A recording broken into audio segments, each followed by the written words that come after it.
Международные спортивные игры «Дети Азии», волейбол. Начинается турнир среди юношей в рамках наших игр.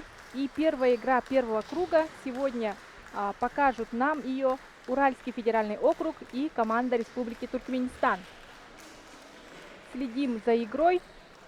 Мы с вами комментаторы Татьяна Иванова и Светлана Муратова. Добрый день, уважаемые телезрители, любители волейбола. Рада вас приветствовать на очередной игре среди мужских команд.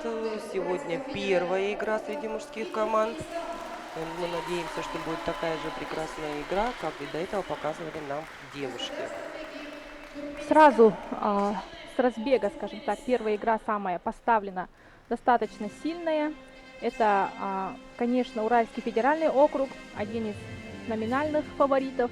И вторая – это бронзового призера пятых международных спортивных игр, сборная Туркменистана. Звучит гимн Туркменистана. Пока звучит гимн Туркменистана, разрешите вам представить состав команды Туркмении. Это первый номер у нас Муратгелдиев Микан, второй номер Разметов Ахмеджон, капитан команды, третий номер Чекиров Давуд, четвертый номер Искандеров Музафар, пятый номер Разыкулиев Кирилл, шестой номер Амангельдиев Ашир Мухаммед, восьмой номер Марыдов Мердан Мухаммед, девятый номер Гарыев Ахмед, десятый номер Анна Мухамметов Рису, либера команды, 11 номер Атаев Давлет Бирди и 14 номер его брат Атаев Нурана и 15 номер Чаров Джейхун. Главный тренер туркменской сборной команды Хаджаев Язгильды. Представитель команды Амангельдиев Асыр Мухаммед. Команда Туркменистана очень хорошие впечатления оставила по прошлым играм. Мы знаем ее как очень боевую и прыжковую команду, скажем так, обладающими высокими прыжками. Хотя, судя по технической заявке, рост ничуть не уступает росту команды, представляющей Уральский федеральный округ. Уральский федеральный округ на шестых играх представлен школой волейбольного клуба «Самотлор», который более-менее успешно выступает в Суперлиге чемпионата России.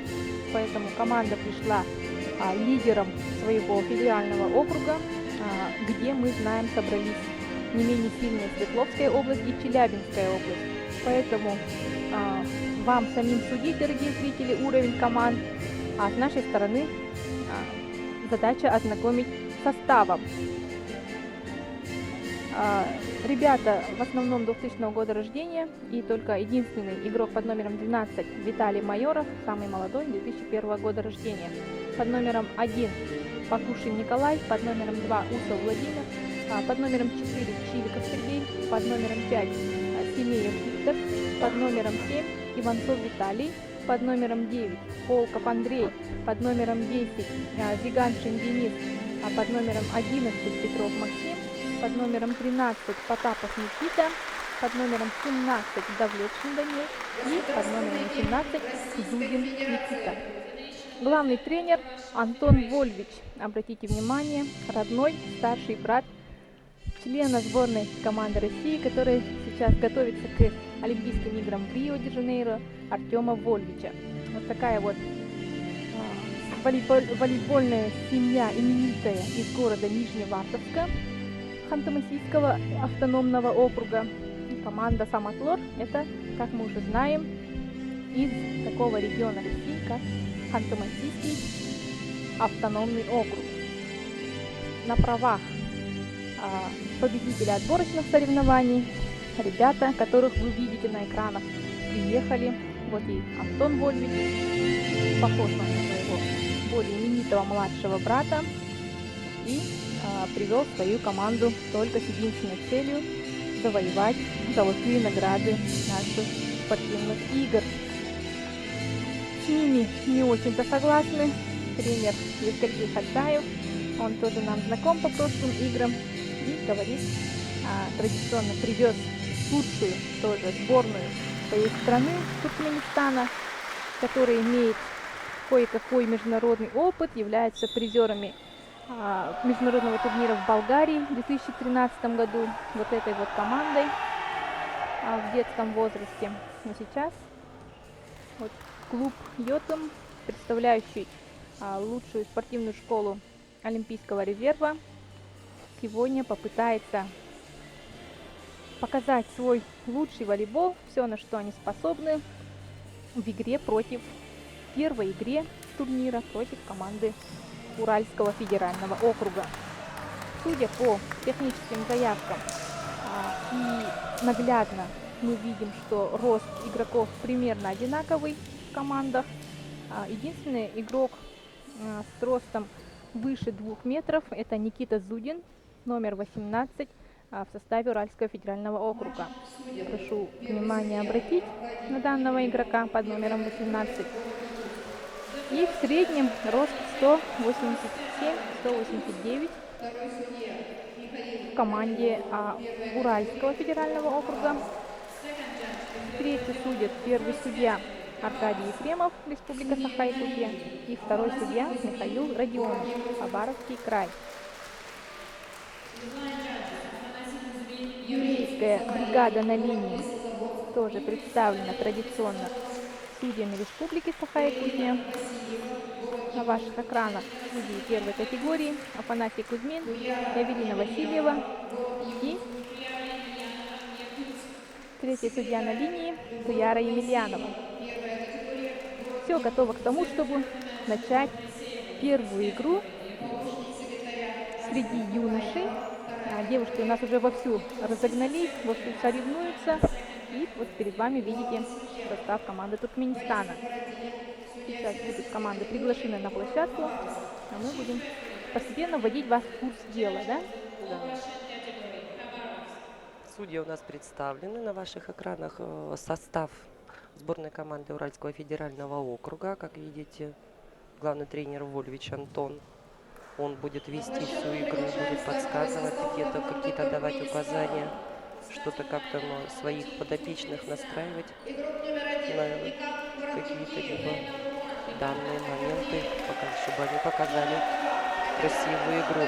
И вот, наконец-таки, уважаемые телезрители, начинается представление и вызов на площадку сборной команды Туркменистана. Игрок, стартовый состав. Под номером 1 выходит Муратгильдиев Микан. Под номером 2 Разметов Меджон. Номер 3 Чекиров Давуд. Номер 5 Разыкулыев Керим. Номер 6 Амангильдиев Ашур Мухаммед. Номер 8 Марыдов Мерданху Мухаммед. И либера команды под номером 10 Анна Мухаммедов Рисул. Мы вас ввели в состав сборной Туркмении. В данный момент сейчас будет представлять стартовую шестерку Уральского федерального округа. Мы с вами вас познакомим обязательно. Тренер с нами поделился, вот Антон Вольвич, да, что стартовая шестерка каждый раз меняется в зависимости от игры, от соперника. А это еще раз означает, что игроки все одинаково высокого уровня, достойны сыграть с самого начала матча в первой шестерке. Это у нас игроки под номером 1 Николай Бакушин, под номером 2 Владимир Усов, под номером 4 Сергей Чиликов, под номером 10 Максим Петров и 17-18 Данил Давлетшин, Никита Зудин, капитан команды Давлетшин Данил. Его рост 187 сантиметров, и номер 18 у нас самый высокий игрок сегодня на площадке. 2 метра 2 сантиметра его рост. Вправе ожидать от них высокие... Это, наверное, самый высокорослый, да, игрок, наверное, судя по заявкам тем, которые мы с вами видели. Это самый высокорослый игрок среди мужских команд. По крайней мере, он делает серьезную заявку на это негласное звание. И сейчас посмотрим, ли оправдает ли он свой рост и против противников своих. Да, подача у Туркменистана мы видим. И давайте вместе наблюдать. Потом в перерыве обязательно расскажем о результатах турнира девушек и о тех командах, которые будут сражаться в рамках юношеской сетки. А сейчас игрок под номером 5 туркменской команды на подаче. Аркадий Ефремов готов производить начальный свисток. Все готовы продемонстрировать игру высокого класса на площадке Дворца спорта 50 лет Победы, который был специально построен именно Международным играм Дети Азии в 1996 году. На задней линии хорошо ожидают ребята. Сетка. Да, была неудачная доводка со стороны Уральского федерального округа.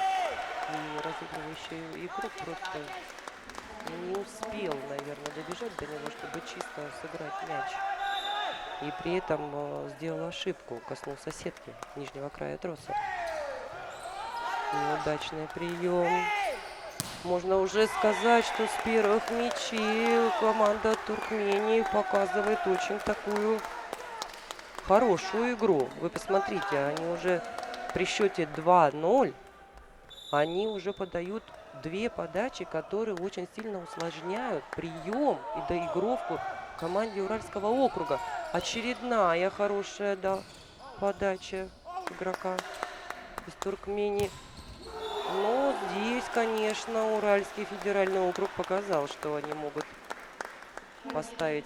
Самый высокий блок Да, игр. самый высокий блок, через который, конечно, игрок туркменской команды не смог пробиться. Поставили красивый блок, такой двойной, организованный, четкий такой блок. Команда ДЮСШ Самотлор тренируется вместе уже 7-й год.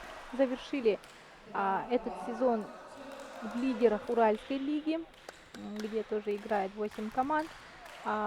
Основная команда волейбольного клуба Самотлор, как мы уже говорили, играет в Суперлиге и завершила сезон тоже на 10-м месте.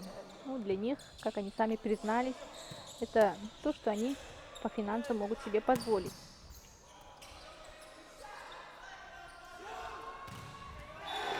Конечно, Уральский федеральный округ показывает себя во всей красе. Красивые такие у них доигровки, у них красивый, аккуратный, организованный блок. В защите они поднимают мячи. И счет становится 3-2 в пользу Уральского федерального округа. Очередная подача хорошая. И Ваут ошибается. Касания не было. Не было, да, касания. Как бы туркменские ребята не хотели, но касания не было. Конечно, при таком блоке только искать пальчики блокирующих, потому что очень тяжело обыграть высокий блок-то. Представляете, против вас стоит самый высокий игрок 2-0-2-то. Это игрок роста основной сборной команды Да. России, это 100%. И не делают из этого никакого особого секрета. Ребята тренируются как раз нацеленно на основную сборную страны. Благо есть на кого равняться. Артем Вольвич, центральный блокирующий сборной России. И еще чемпионы мира России по молодежкам. Евгений Севажелец, Вадим Путинцев, Андрей Максимов, Георгий Плешкевич. Вот это выходцы. Ошибка. Очередная ошибка сборной команды Уральского федерального округа. Мяч был переведен по линии, но немножко он перекрутил кистью и в аут попал. Счет 4-4. При равном счете подала команда Туркменистана. Ну и на доигровке идеально за первую линию попадает команда Самотлор, представляющая Уральский федеральный округ. Ну, у них, смотрю, на футболках у Уральского федерального округа, особенно вот у Либера, да, написано что-то Югра, а вначале что-то я никак не могу Да, это прочитать. Ханты-Мансийский автономный округ Югра, как раз свой регион. У них как раз на майках написан. Да, у всех игроков, главное, основных, которые стартовая шестерка, у них Самотлор написано, а у Либера написано другое немного. Югра, да? Да, там впереди еще какое-то слово, просто очень плохо видно. Хорошая подача. Эйс такой на вылет. Замечательно. 7-4. Силовая подача такая. 7-4 в начале партии. И это у нас как раз игрок под номером 18 Никита Зудин. Ой, не попадает по мячу. И отправляет мяч в зрителей. Наши зрители, наверное, довольны, что потрогали мячик. Отбились, надеюсь, они. Отбились, надеемся. Никому не больно не было. Надеемся на это. Ну и ответ Туркменистана мы смотрим. Быстрая перекидка мяча.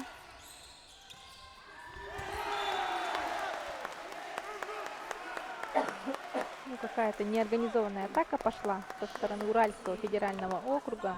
Да, ребята немножко, по-моему, не разобрались, что перед этим был переходящий мяч, который должны были, конечно, центральные игроки забивать. При этом пропустили его, а игроки задней линии немножко чуть ли не прошляпили его, скажем так.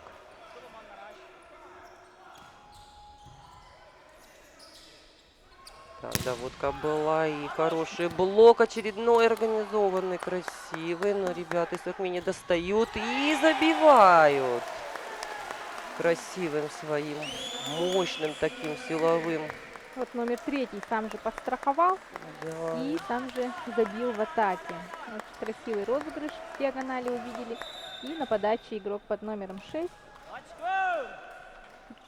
сборной Туркменистана Амангелдиев Ашер Мухаммед. Его рост тоже не маленький, 190 сантиметров.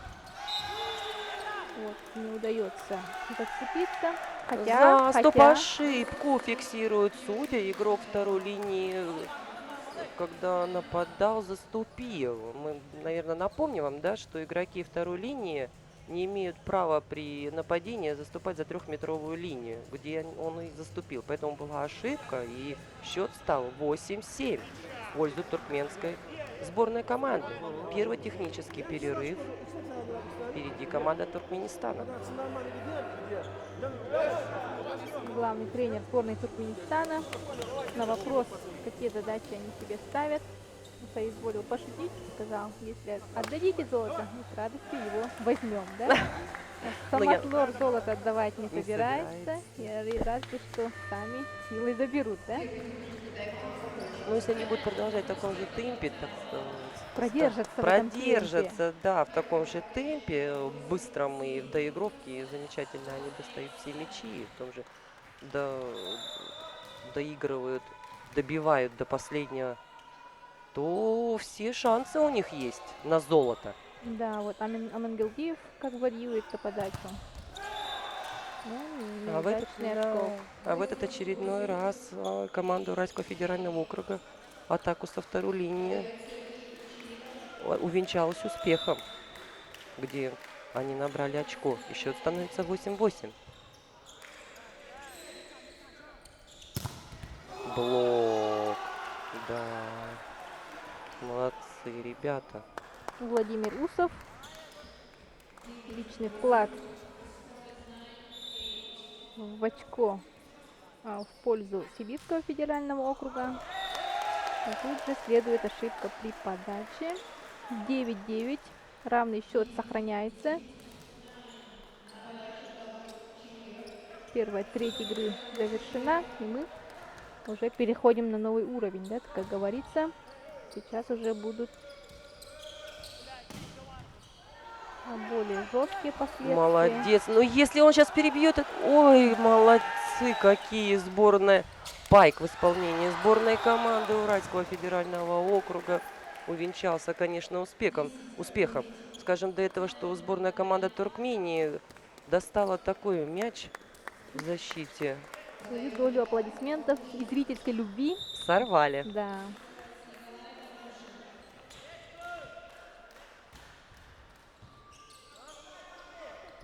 Первым темпом будет атака.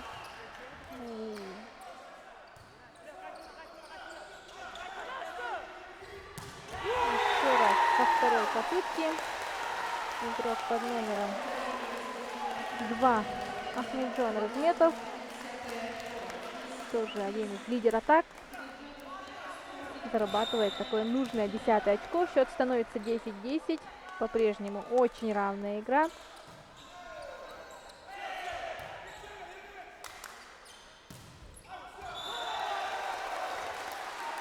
И вот опять празднует радость от выигранного очка команда Туркменистана. Команда тоже умеющая играть на кураже, если у них все получается.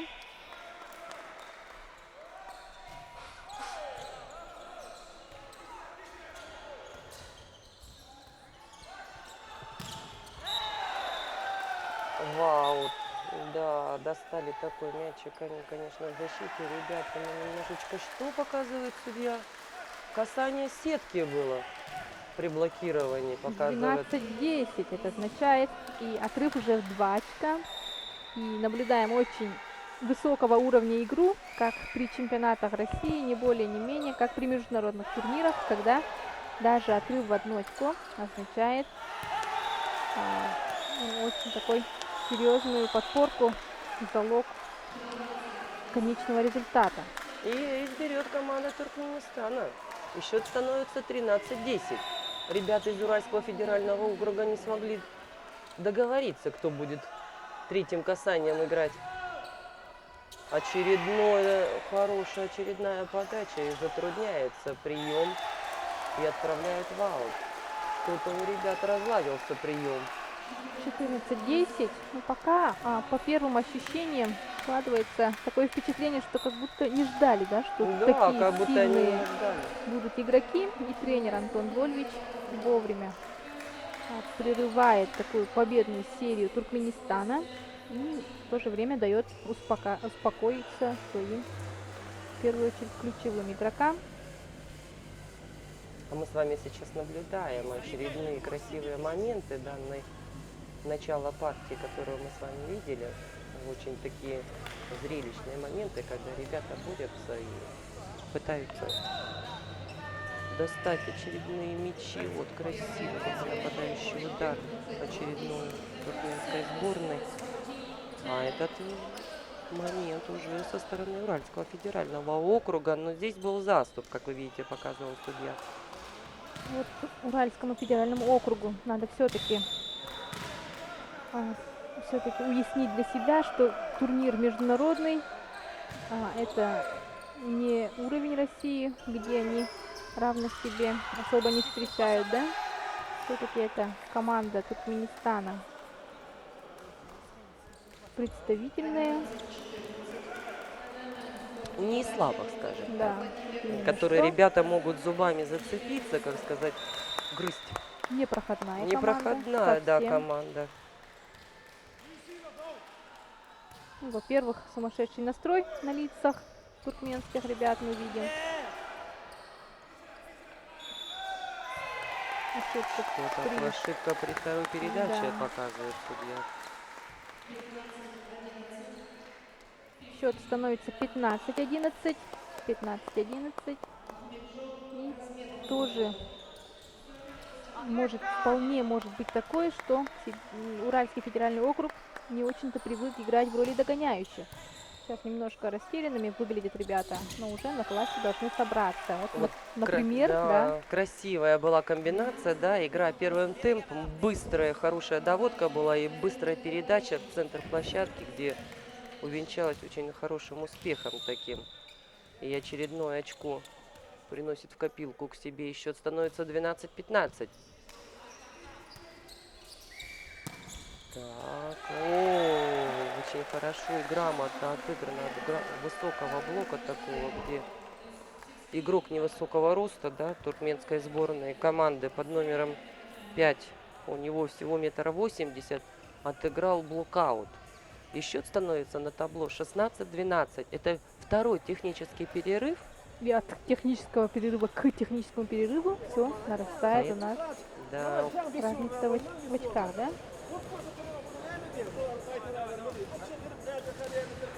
Так вот, кроме этих команд, которые играют перед вами на экранах, команда Туркменистана и Уральского федерального округа в рамках 6-х международных игр «Дети Азии» юношеской сетки будут играть команды Сибирского федерального округа, Дальневосточного федерального округа и нашей республики Саха-Якутия. По вечерам уже начинаются первые игры у юношей, и после игр девушек мы будем еще переключаться на них, на наших юношей. На прекрасных наших парней. 16-12.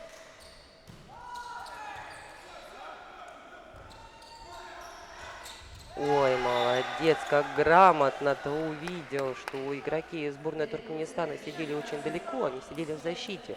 То есть за двойным блоком совершенно не страховали. И очень красиво, грамотно, самое главное, грамотно сделал сброс за двойной блок. Что в этот раз? Хорошая подача была. И игрок. Или не будет быстрой атаки. Будет тоже самый ответный удар. И подстраховал сам себя блокирующий.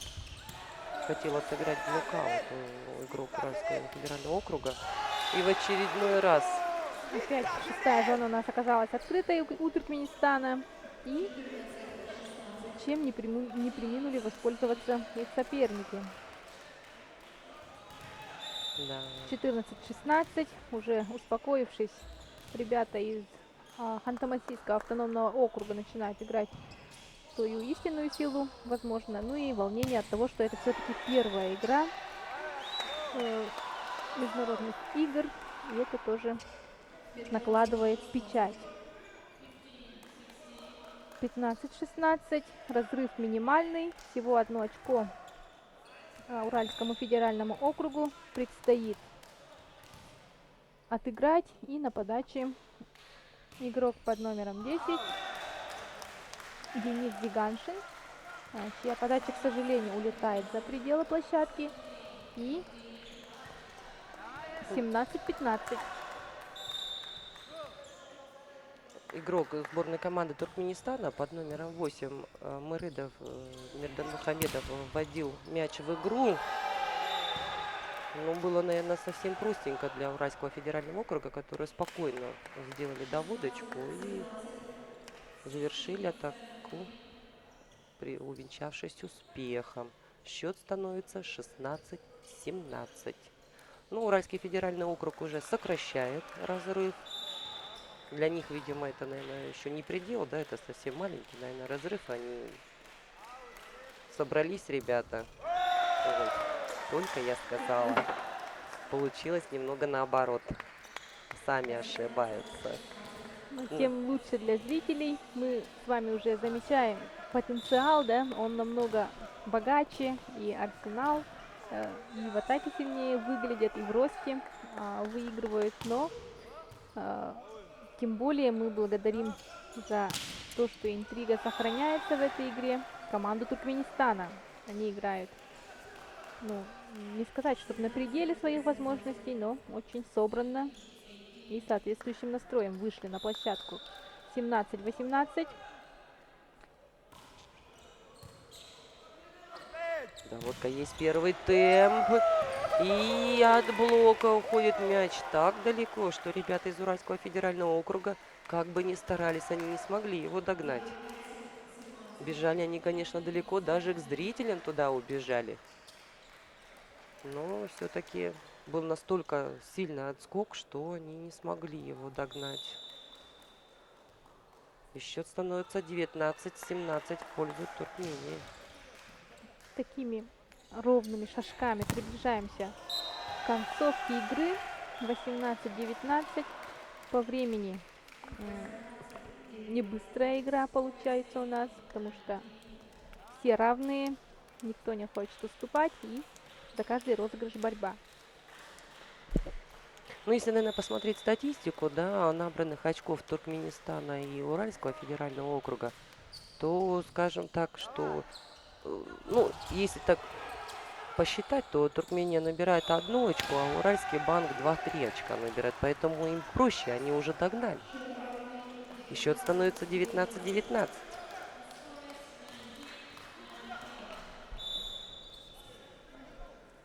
Уральский федеральный округ уже набрал 19 очко, тем самым они Счет сравняли.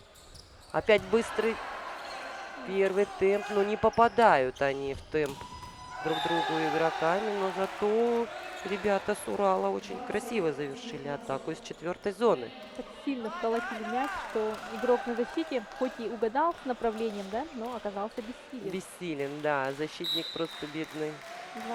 20-19. Перерыв берет тренер сборной команды Туркменистана. Сейчас уже он как никто понимает, как важно его ребятам выдержать в этой такой хорошей первой партии, на протяжении которой они все время вели. Но вот сейчас вот класс команды. Мы согласимся с тем мнением, что класс, истинный класс команды проявляется в критических моментах и в концовке партии. Возвращаются игроки на площадку. Пока мы наслаждались повтором, волейболисты уже занимают свои места по расстановке. На подаче игрок под номером 1 Владимир Усов. А нет, это, извиняюсь, Николай Бакушин. Ой, как. Ввел в заблуждение. Ввел в заблуждение, да, и разыгрывающий игрок туркменской сборной сделал пас за антенну, но его напарник исправил эту ошибку, и при этом еще не просто исправил, но еще сумел принести очко своей сборной. Замена в сборной Туркмении. В игру вступил игрок под номером 14. Для усиления блока. Наверное, да, это Атаев Нурана. 1,88 м, да, игрок не маленький. Это, скорее всего, для усиления блока. Ну, посмотрим, поможет ли это округу уральскому. Судья указывает в сторону Уральского федерального округа. Значит, определили какую-то ошибку в игре Туркменистана, да? 21-20. По-прежнему на одно очко впереди команда города Нижневартовска, представляющая Уральский федеральный округ. И, как обычно, подача в прыжке, силовая. Ух ты, посмотрите, как либеро команды Туркмения достал мяч-то. Какое правильное решение было принято им, да, играть ногой. Да, он ногой догнал же мяч этот. Но тем не менее, ребята с Урала добили этот мячик до пола. 22-20. Это уже хорошо, это уже достаточно комфортно для уральцев, но не есть хорошо для Туркменистана. Ошибаются. Вот подачи, да, своими подачами совсем выбили атаку Туркменистана. Да, ребята с Туркменистана не разобрались в конце, кто должен доиграть последним касанием мяча либо либера, либо его напарника. И очередная замена в игру. Вместо игрока под номером 8 Мырыдова Мухамедова и в игру вступил игрок под номером 9 Гарыев Ахмед.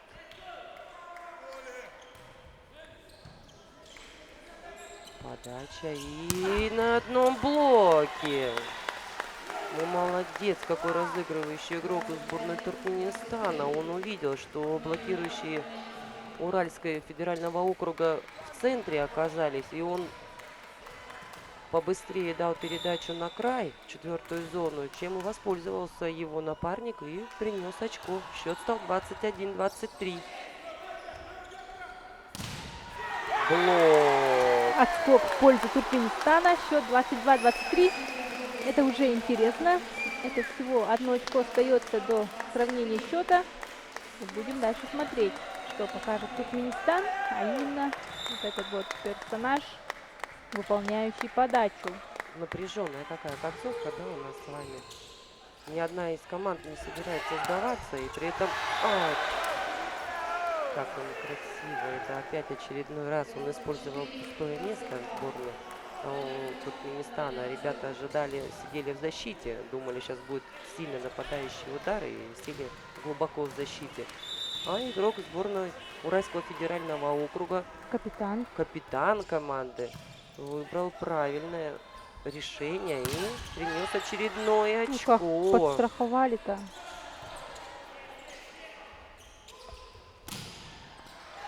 Не достанут, не достанут этот далекий отскок. И 25-22. Первая партия завершается в пользу Уральского федерального округа.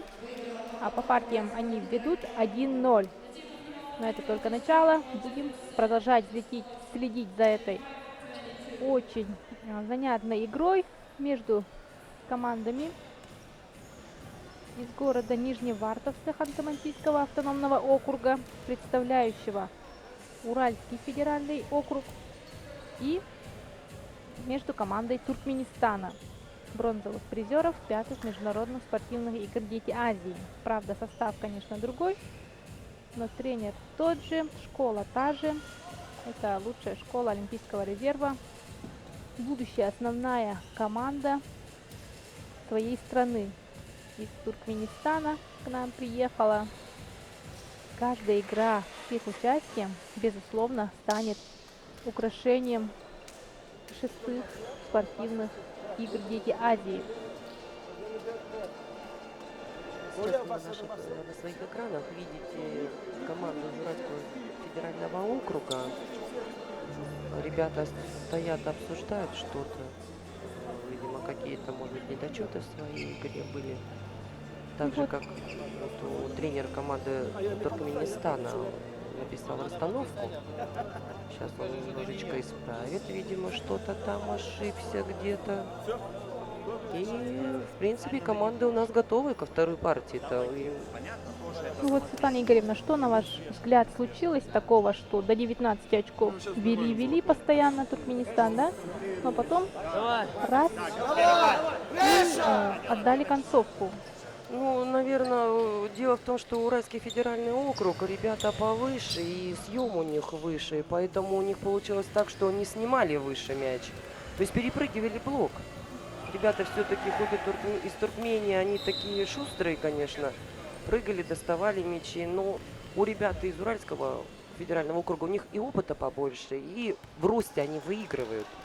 И поэтому за счет своего роста, за счет своего прыжка они все-таки обыграли Туркменистан и выиграли эту партию. Все готово к тому, чтобы начать вторую партию. Подача у Уральского федерального округа. На подаче капитан команды.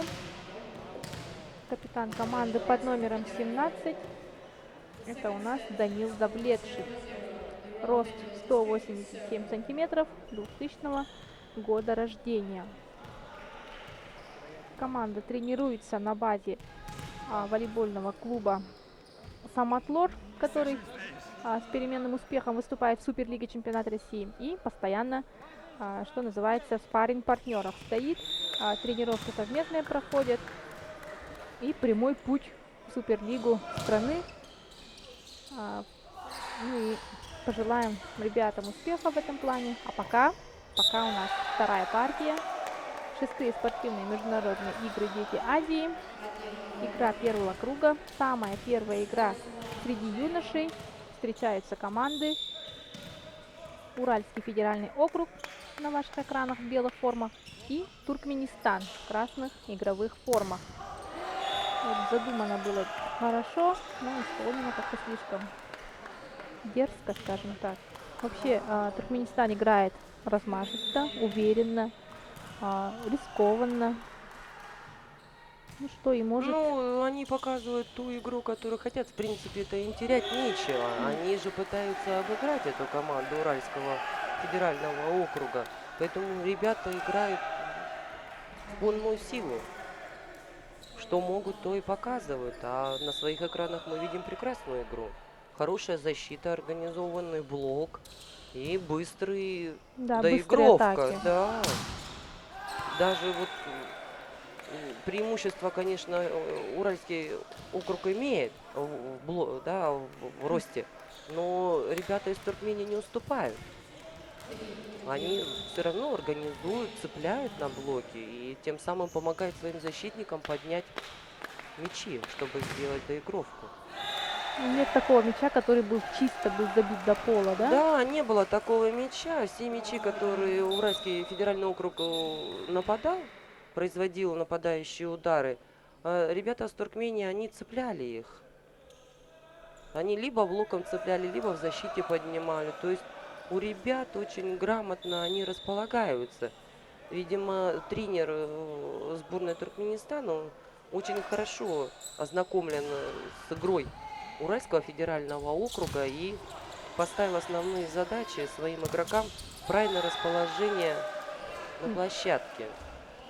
Выбор позиции, да? Да, выбор позиций, как мы видим на своих экранах, они правильно занимают. Сейчас получилось Коридорчик какой-то получился между блоком, между Да, защитниками, да? центральный игрок не успел пристроиться к крайнему блокирующему. Получается, Уральский федеральный округ как раз в разрез между двумя блокирующими ударил. Счет становится 3-4 в пользу команды Уральского федерального округа. Подает Туркмения. И хорошая подача. Молодцы, подстраховали ребята. И что покажут в атаке? Замечательно. Красивым нападающим ударом. Силовым таким от блока мяч улетает в аут. И причем, что очень круто улетает в аут. И ребятам с Урала очень тяжело было бы такой мяч достать. И счет становится 4-4. Очередная подача. Хорошая доводка. И попадает игрок Уральский. Урала. Площадку. Он же самый подает. Это игрок под номером 4, Чиликов Сергей. Хорошая силовая такая подача. Что было? Что покажет судья? Может быть, на повторе сейчас увидим. Что-то я не успела. Вот капитан команды пытается разобраться, что было. Что-то судья как-то был блок. И Вот первый судья Аркадий Ефремов отменил решение и уже указывает в сторону Уральского федерального округа. что-то мы так и до конца и не поняли, что произошло. Мгм. Что-то как-то непонятно нам до конца не объяснили, что было. Но мяч, конечно, Уральский федеральный округ отыграл, но в то же время при подаче сделал ошибку и подал в сетку. И счет становится 5-6 в пользу Уральского федерального округа.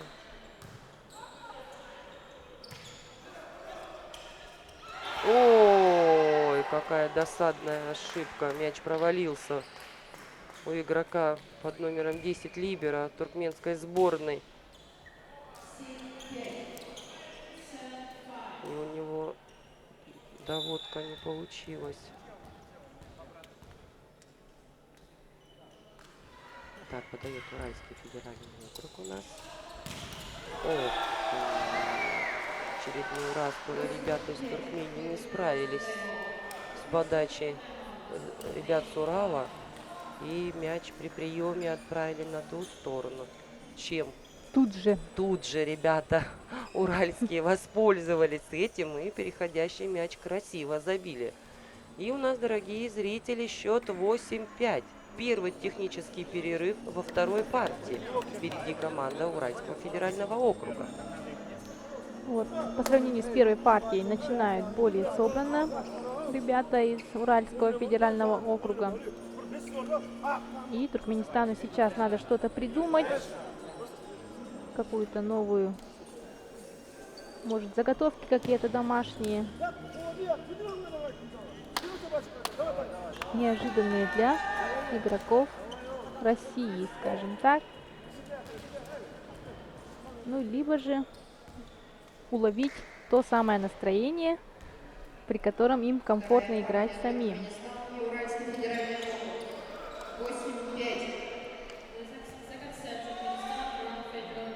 После перерыва на подаче игрок команды Уральского федерального округа Николай Бакушин Мы помним его по первой партии, его сильные выбивающие подачи. Рост 191 и подавать будет в прыжке. Хорошая подача была. Ребята Туркмении просто переводят мяч на ту сторону. И быстрая атака на край сетки. Что игрок туркменской сборной центральной не успел пристроиться и организовать двойной красивый блок. Счет становится 9-5. В команде Туркмении замена. Вместо игрока под номером 3 Чекирова Давута в игру вступает игрок под номером 14 Атаев Нурана.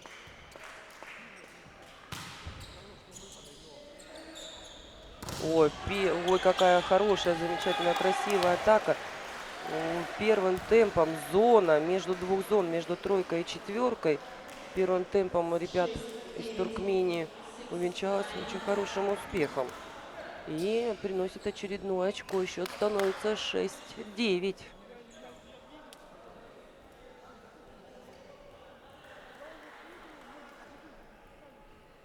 Подачи Туркменистан. Сдаваться никоим образом не собираются ребята. Будут наоборот прибавлять от очка к очку.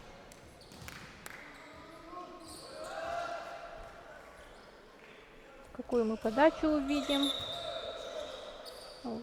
Без свистка. Подача была без свистка, потому что судьи проверяли расстановку.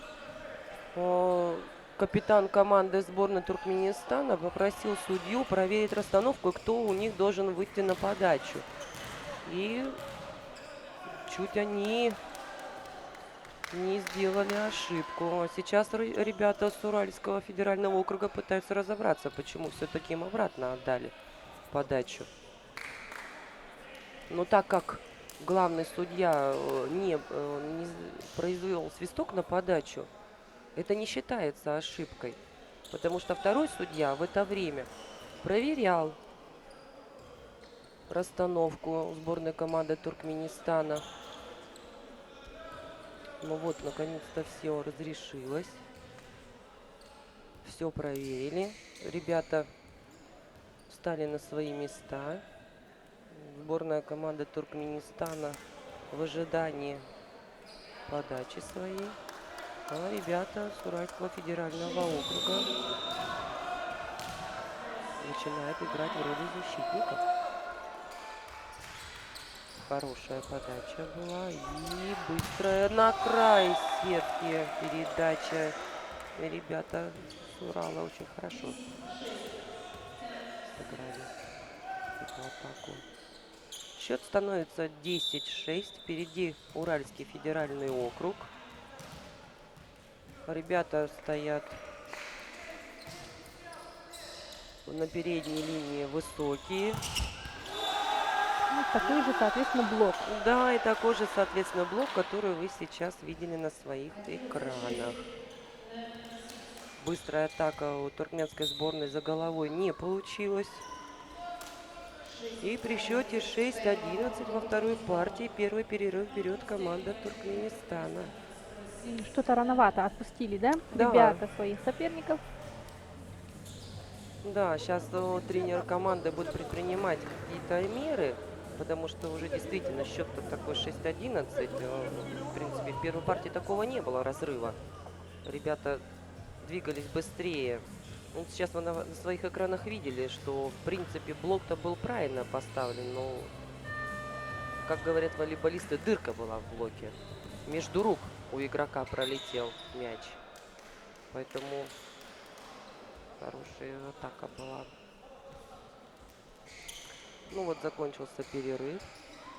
Ребята возвращаются на площадку. Подавать будет Владимир Усов.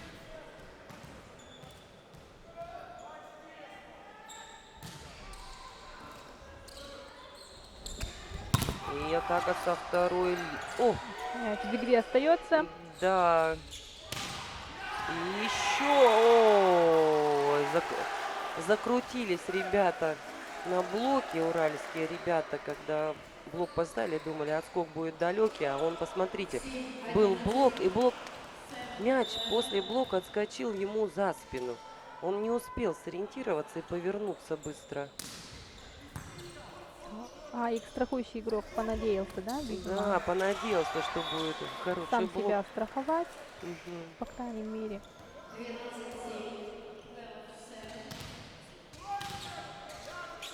Но счет 12-7.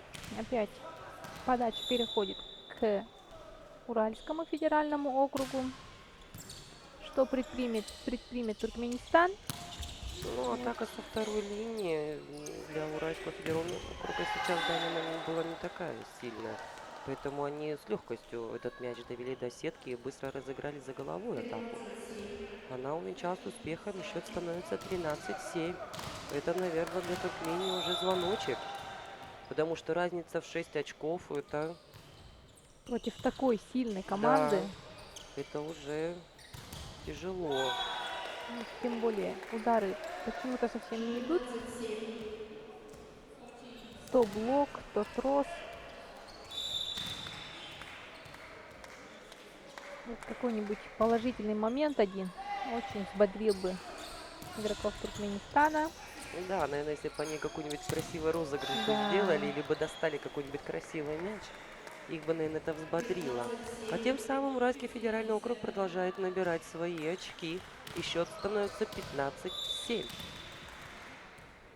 Подает капитан команды.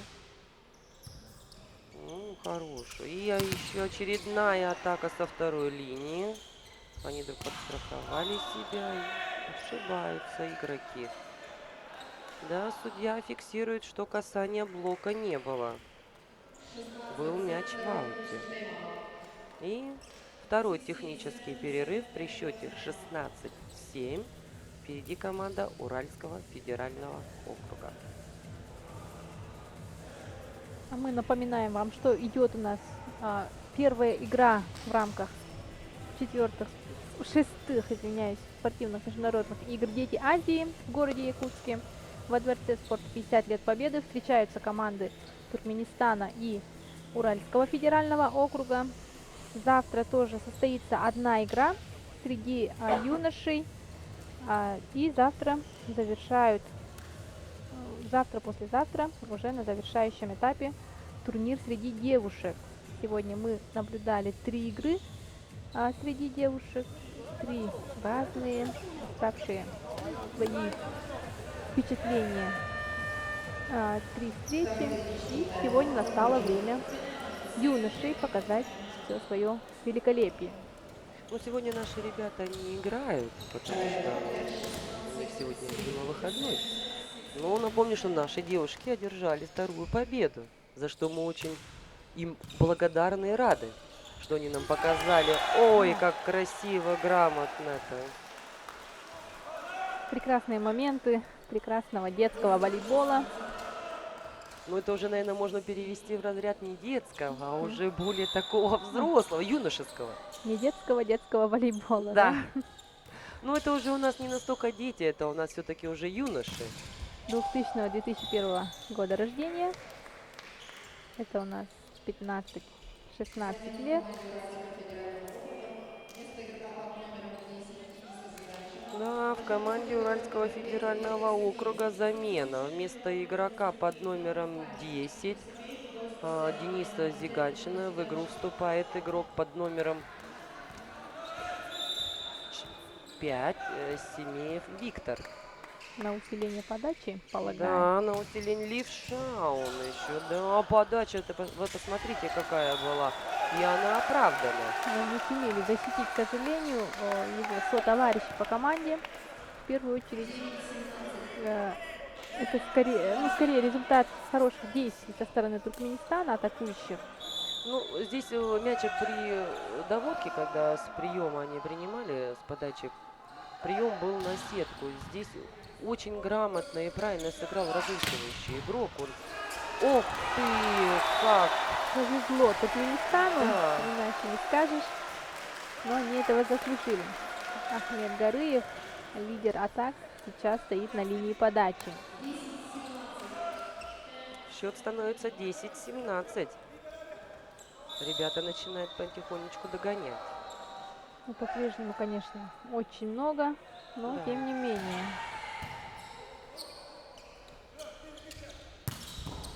О, какой мощный нападающий удар. Здесь, конечно, защитник из Туркмении бессилен. В него так попало сильно. Подсел просто мяч. Да, он аж присел, Подсел. опустился на поле.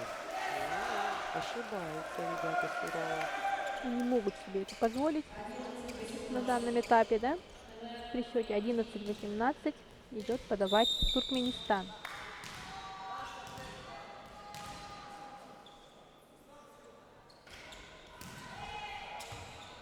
Ну, подача была в прыжке, не настолько она силовая была.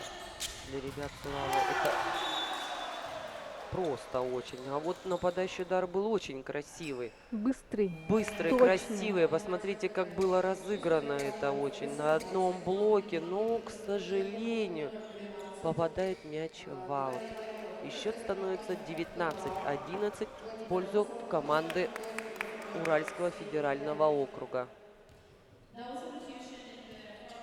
Что касается команды юношей Республики Саха-Якутия, они у нас вступают в игру первый раз только 13 июля 17 часов 00 минут.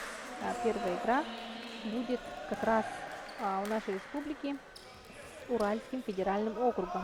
Поэтому крайне пристально следим за игрой команды Да. Самотлор и уже с прикидкой. Но насколько я вижу со своего экрана, тренера нашей сборной юношеской, наших мужчин, скажем так, да, присутствуют на этой данной игре и делают какие-то основные записи, фиксируют, статистику ведут. Да, изучают, Да, кто изучают, где как. кто где как сидит, кто как нападает, какие комбинации играют, какие их слабые стороны, какие их сильные стороны высчитывают. Ну, и я надеюсь, что нашим ребятам это очень сильно поможет, если они будут слушаться наших тренеров. Да, главный тренер сборной Республики Саха-Якутия среди юношей Альберт Бродников уже вот третий день следит за всеми играми в рамках игр и подводит, будем надеяться, грамотно подведет своих ребят к первому решающему поединку с командой Уральского федерального округа. А пока у нас Уральский федеральный округ уверенно ведет в игре 20-13, и атака на их стороне. Атака результативная, уже счет 21-13. Ну, в данный момент в очередной раз преимущество на стороне Самотлора, да, Уральского федерального округа, то, что ребята по высоте мяч снимают. То есть они обыгрывают блок, поверх блока снимают мяч, и поэтому они, как говорят волейболисты, гуляют как хотят по разным зонам.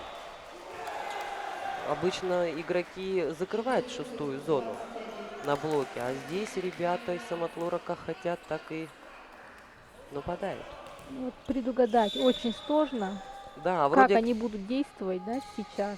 да, вроде игроки располагаются за блоком, а что сделаешь, когда по высоте снимается? Ну, досадная ошибка, конечно, игрока Туркменистана, потому что с таким трудом был выигран мяч, и подать в сетку, это, конечно, обидно. Счет 22-14. Впереди Уральский федеральный округ. Ну и они ошибаются, подают, отправляя мяч в аут. На ваших экранах капитан команды, который Рисковал при подаче. рисковал при подаче, да. 15-22.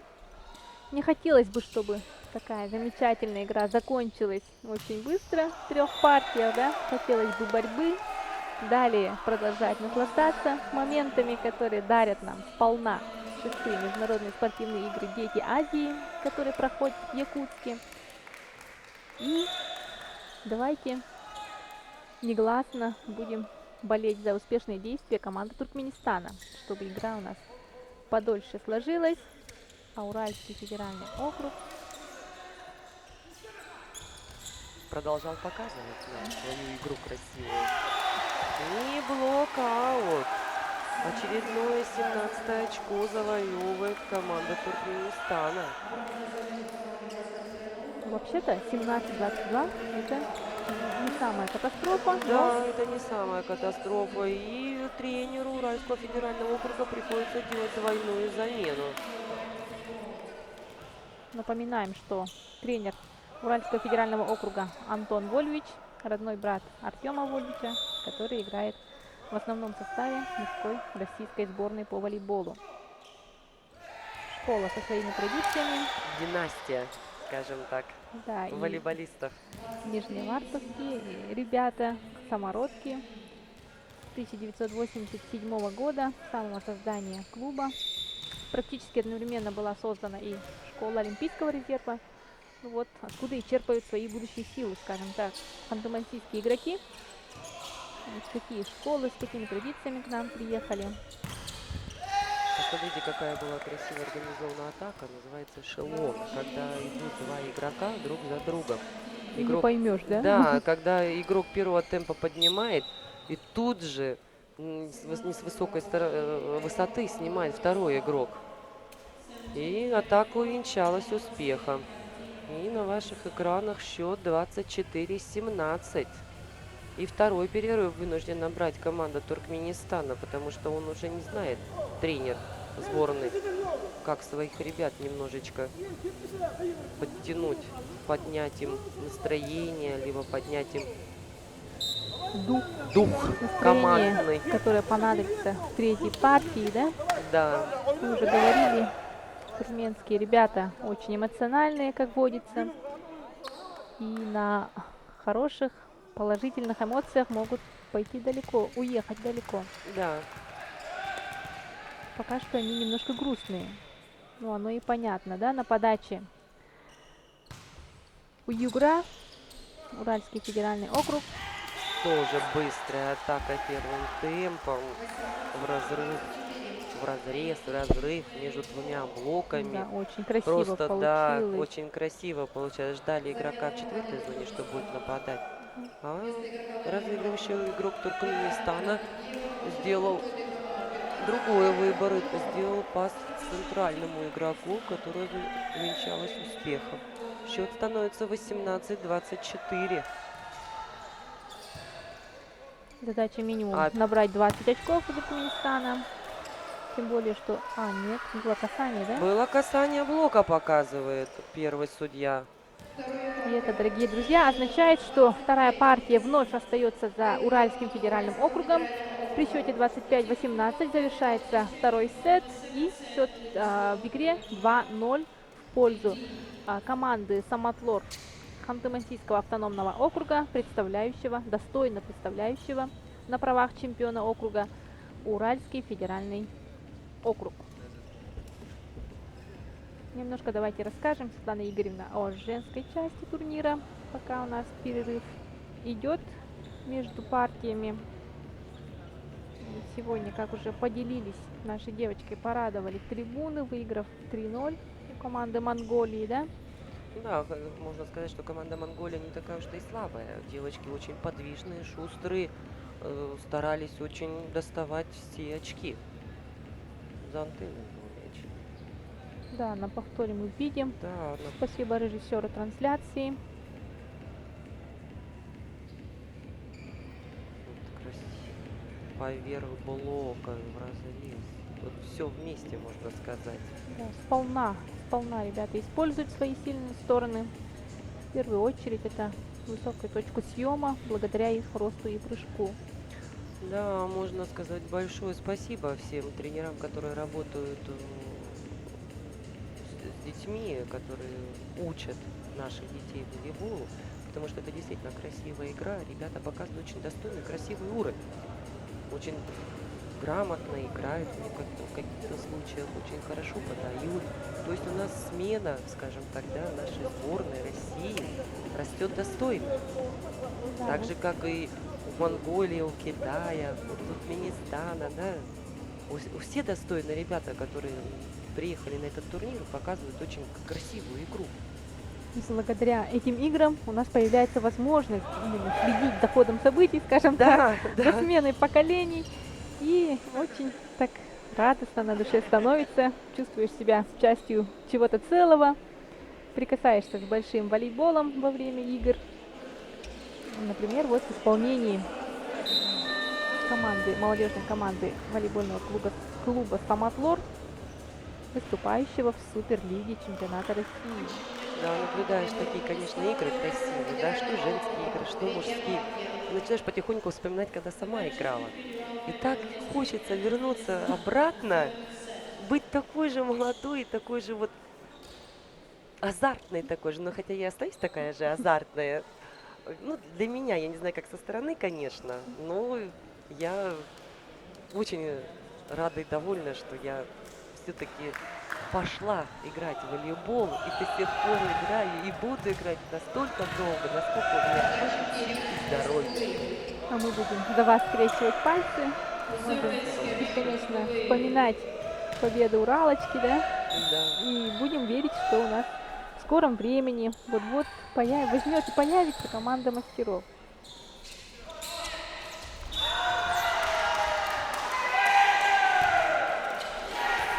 Ну вот, дорогие телезрители, началась и третья партия. Первое очко зарабатывает у нас сборная команды Туркменистана. Счет становится 1-0. Они же и подают. Сейчас посмотрим, как будет введен мяч в игру. Что-то у нас ребята, подавальщики мячей, что-то у нас долго как-то мячик передавали. Поэтому была небольшая задержка. Хорошая подача, усложненная такая. Ну, ребята, Ну, как будто им Сура. без разницы, Да, откуда летит пас и вообще, да? да, ребята с Урала, как говорится, простой уральский парень. Вышел, ударил и спокойно пошел на подачу. Что сейчас у нас он и продемонстрировал капитан команды Уральского федерального округа.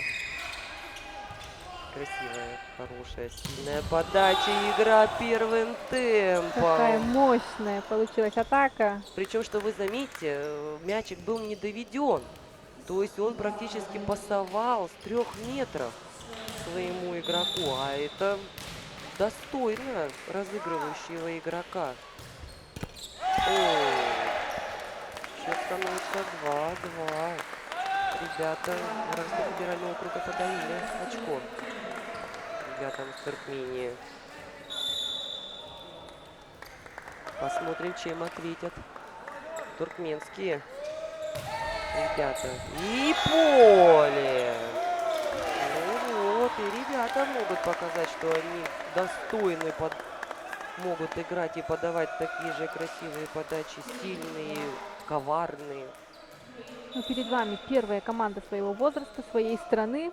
Это Олимпийский резерв Туркменистана. Приехала сильнейшим составом на наши игры. И мы вправе от них ожидать еще большего. 4-2.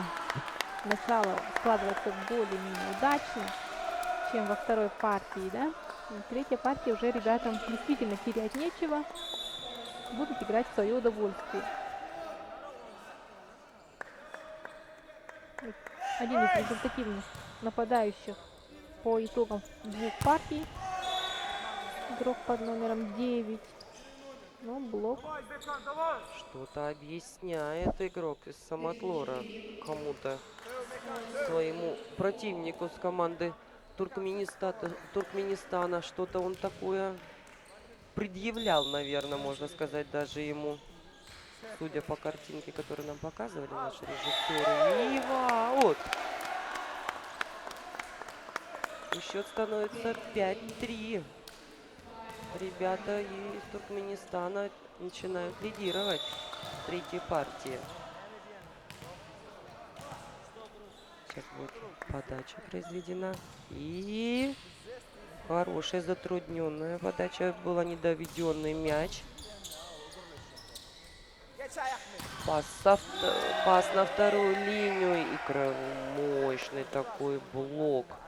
Одиночным блоком Да, он сейчас закрывает. останавливают туркменского игрока уральцы. Счет становится 4-5. Бросается в погоню. И игрок с ростом 202 сантиметра вводил мощнейшую высоченную подачу в игру. Как гвоздь забивает, как будто бы. Да, прям перпендикулярно, как будто бы с высоты летит мяч. Такая силовая подача. И еще раз. На этот раз прием справляется Туркменистана. И будут наступать. И наступают ребята Туркменистана, сравнивая. Нет, выходя вперед. Опять в этой партии 6-5. Идет у нас третья партия. По партиям 2-0 выигрывает Уральский федеральный округ. А на ваших экранах команда Туркменистана в красных формах. Либеро очень грамотно расположился на своей половине площадки. Молодцы, Либера сыграл и благодарный, скажем, от своего партнера. Его партнер довел дело до конца и принес очко своей команде. 7-5.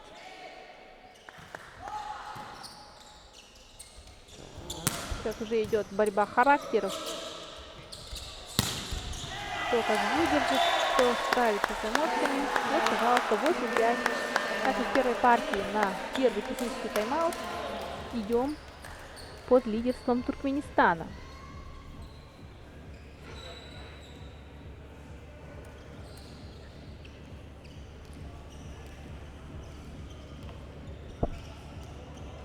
Первый технический перерыв у нас, да, в третьей партии. Тренера объясняют своим игрокам, как дальше строить свою игру, где-то подсказывают какие-то ошибки. На ваших экранах тренер команды Туркменистана, он объясняет своим игрокам какие-то недочеты, либо подсказывает также своим игрокам, что правильно надо сделать и как. Пока достаточно спокойно с обеих сторон все происходит. Но нервы будут в концовке партии. А пока на подаче игрок под номером 3.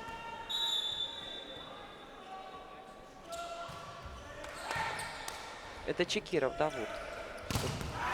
Вот, блок наконец-то сыграл. Наконец-таки, да, сыграл в исполнении игрока под номером 2. Это Разметов Ахмеджан. Он, кстати, тоже не маленького роста, он 1,92 м. И игроком под номером 1 Маратбельгиевым Миканом. Что вы как раз организует? Какая Подстраховать. достал. О, молодцы, как. Сумел траекторию поменять. А сейчас вот прямо Какой мощный был гранатометы летят в сторону Туркменистана, но тем не менее какая радостная. Увенчалась успехом, конечно, сборная команды Тюмени. Ребята забили 10-е очко. И в сборной команде Уральского федерального округа двойная замена. На усиление приема. Да, скорее всего, на усиление приема. Снимают ведущих нападающих. Вот. Очень важно сейчас не ошибиться при подаче. Вот. Ой, мяч-то, вы посмотрите, мяч-то летел в аут. Не выдержали нервы. Не выдержали нервы, да, у ребят с Урала. И он его просто пытался достать. И первый перерыв в третьей партии при счете 5-11 берет Уральский федеральный округ. Тренеру сейчас придется, Антону Ловичу, что-то предпринимать, делать какие-то замечания. Либо он берет перерыв для того, чтобы остановить подачу и своим ребятам сделать вдох, для того, чтобы ребята смогли справиться с волнением и сделать точный прием. У нас заканчивается перерыв, ребята возвращаются на площадку. При счете 11-5 впереди сборная Туркменистана. Они же будет мяч в игре. Подает. Не помог перерыв сборной команды Уральского федерального округа. Отличная подача в исполнении Чекирова Даута. 12-5 уже счет. Вы все видите сами. Вот это как раз тот момент, переломный, да? Переломный, да, Когда наверное. приходит уверенность в себе, и будут ребята на радостях играть и играть дальше для конечного победного результата. Вы слышите, как зрители болеют за ребят. Брос подстраховал, еще один и замечательно. Вот видно, чувствуется, что они уже на этой своей, Да, на волне. на гребне волны своем, да, Да, получается. И их радость передается и нам, и вам, и на все трибуны. И прежде всего сами себя заводят игроки. На подаче игрок под номером 3. Чикиров Давуд продолжает подавать. причем, что подает очень хорошо. Он уже затруднил 3 подачи подряд. Что в этот раз он покажет? Молодец! Эйс! В исполнении еще эйс. Это уже заявка в герои партии, по Да, крайней мере, как да. минимум в герои партии. 14-5. Уже разрыв прямо-таки непривычно Да, ужасающий для Уральского федерального округа.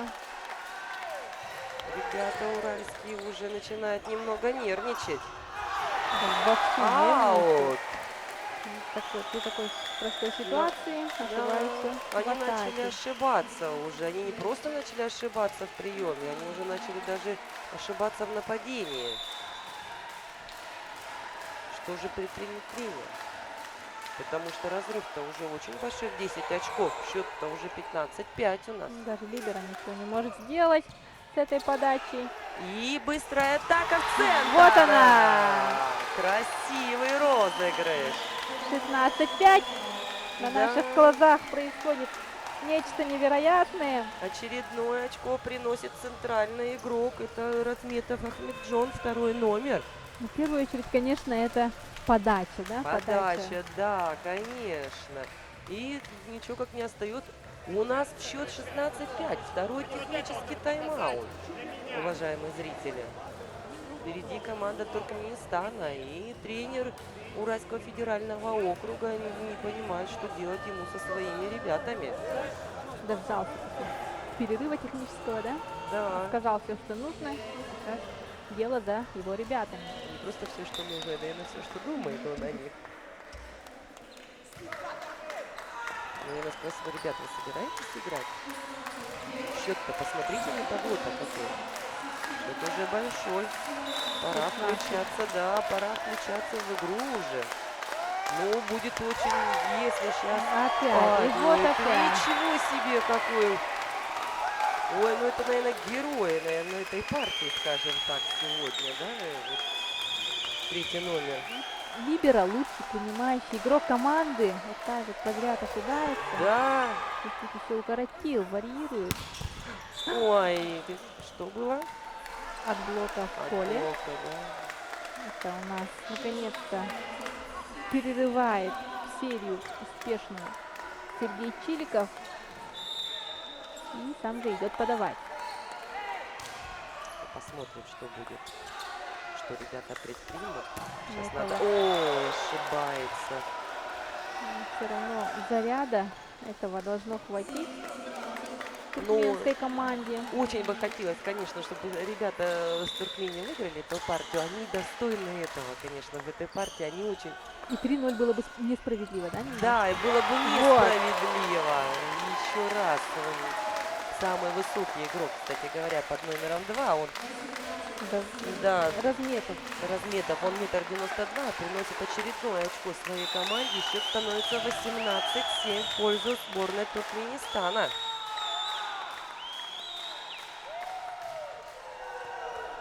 Хорошая подача была и высокая передача. Ну, здесь немножко не разобрались защитники, не поняли, кому сыграть все-таки в защите. Так как мяч-то был рабочий, они могли его спокойно да. поднять. И, может быть, даже еще и забили бы. Сели за блоком, что ли? А нет, они не за блока, там получилось. Наверное, ребята Туркменистана благодарят уральского парня за то, что он им подарил очередное очко и дал шанс на Выигрыш Продолжение на партии, продолжение. да? Да. 19-8. 19-8. 11 очков. Разницу. Посмотрим, как сыграют в концовке. Левша у нас, да? Нет, это была неудачная Или это- передача в четвертую зону. Мячик улетел за антенну. И игроку как ничего не оставалось делать, как цеплять его левой рукой.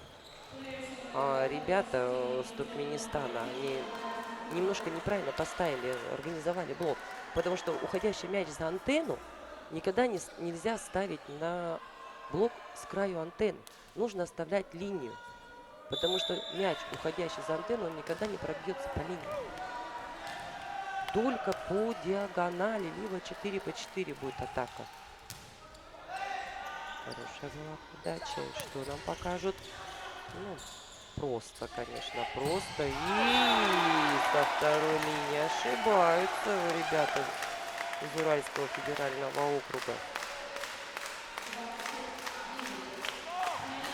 Достаточно несложной ситуации. Да, несложная такая ситуация, в принципе, где они могли выиграть, конечно, очко, но это все нервы, нервы. Счет-то очень большой, разгромный счет.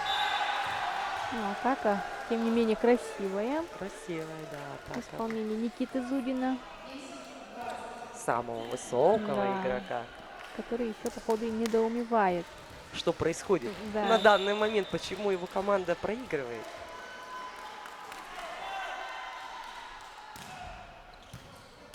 Хорошая подача. И быстрый темп!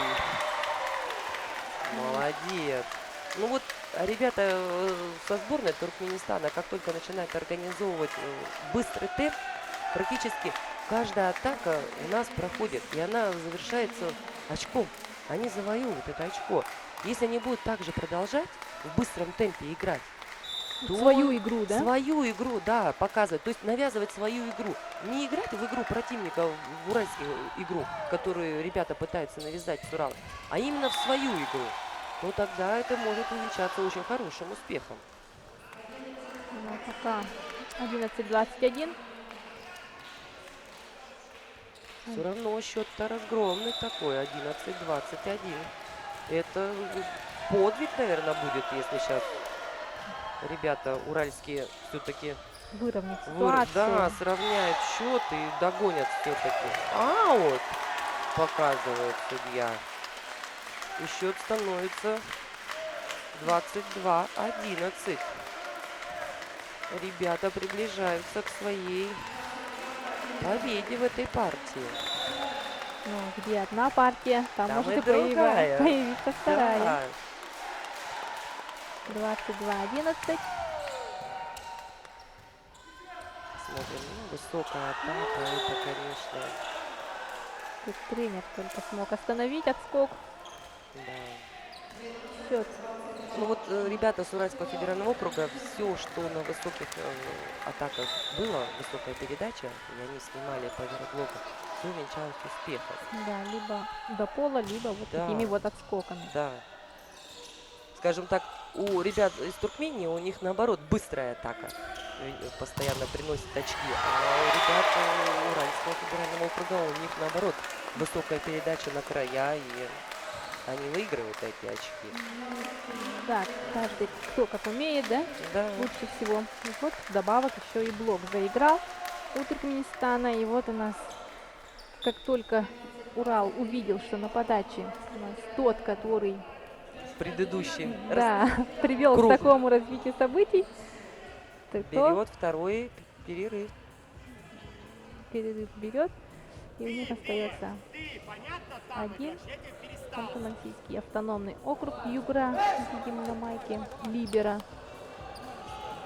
МАО Югра. Вы не знаете, что обозначает МАО? Вот Ханты-Мансийский автономный округ Югра, второе название региона, субъекта Российской Федерации. Ну что, ребята, как вы думаете, ребята с Туркменистана венчают успехом выигрыша этой партии? Все шансы есть. Счет 23-12. Две подачи. Да, даже. Или два блока. Или два блока. Либо две ошибки уральских ребят. что сейчас будет на наших экранах? Так, ну, справились с приемом. В защите не сыграли. Пока продолжаем партию. Третья партия.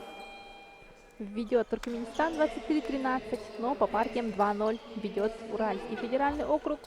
И на подаче как раз и игроки Уральского федерального округа. Сергей Чиликов. И в свою очередь тренер Туркменистана Ескельды Хаджаев в свою очередь как раз на подающего и берет перерыв. 23-13. Посмотрим, поможет ли он им. Ну, давайте анализ сделаем, мини-анализ по итогам отрезка этого. Ну, сборная Туркменистана в этой партии выиграла за счет подач. Когда они как начали подавать с начала партии, сразу же причем, и быстрой игрой в центре площадки, вот тем самым они и насобирали себе столько очков. Блок, конечно, был, они организовали, вот сейчас вы в данный момент видели. Как раз, да. Да, как раз на своих экранах красивый блок. Так. Неплохая подача. Неплохая подача. И... Нет. Ему бы накатить шестерку. Что произойдет сейчас? Ну вот, вы просили шестерку накатить, там но уже там сидел человек защитник и ошибается.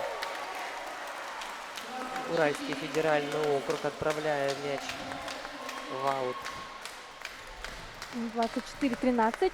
На партию подает игрок под номером 1 команды Туркменистана Микан Муратбилдиев.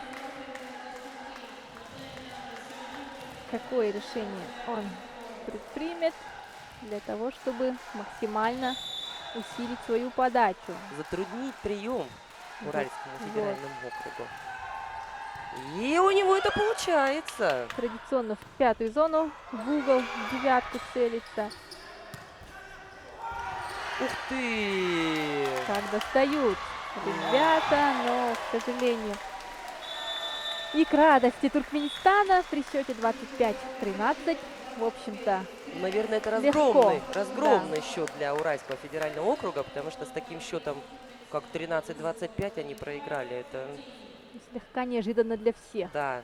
Но ребята достойно играли из Туркмении. Очень красивую они показали игру. И я, честно говоря, рада за них, что они выиграли все-таки эту партию. Было бы обидно всю партию вести, подавать такие подачи, защищаться. И тут раз, а так они очень красивы. Вот посмотрите на своих экранах. Они какой красивый подстраховали мяч. Но мяч был за антенны, показывает судья.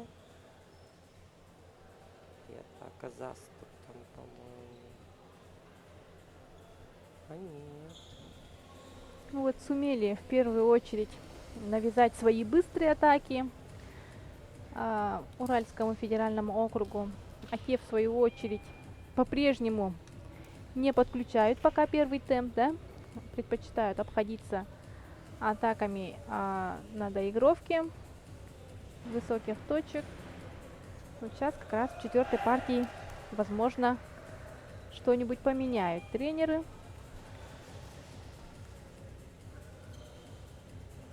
Вот у нас главный тренер Уральского федерального округа Антон Вольвич.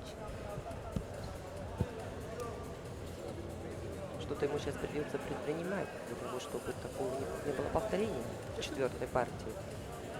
Потому что... Либо просто справиться с приемом, да, ребята? Да, ребятам они в этой партии, конечно, с приемом не справились в первую очередь. Потому что ребята с Туркменистана вышли, нападавали очень много подач. Причем что эйс не просто затруднили, сколько много. Это вот даже если взять игрока, вот Чкиров, сколько он месяцев принял со своей подачи. Да, действительно, очень много было точных и уходящих как будто бы мячей. Нам со своей колокольни кажется, что они улетали вообще за пределы, да? Да, он опускался в конце. К данному моменту имеем то, что имеем. 2-1 по партиям. Начало четвертой партии. Подача у Уральского федерального округа. Они сегодня в белых формах, и им противостоит команда в красных игровых формах, сборная команда Олимпийский резерв Туркменистана. Первый судья Аркадий Ефремов и второй судья из Хабаровска Михаил Родионов. Вот началась четвертая партия. В игру вводили мячи уральские ребята, Уральский федеральный округ. И при хорошем организованном двойном блоке они завоевали себе первое очко. То есть, скажем так, открыли счет ребята с Урала. Ошибка в нападении у ребят из Туркменистана. Мяч отправлен за пределы площадки в аут. И тем самым счет становится 2-0 в пользу Уральского федерального округа. В следующий раз попытаются, видимо, атаковать через первый темп. Но пока доводки нет, и начинают подключать. И вот со второго раза удается им эта комбинация. Счет 1-2.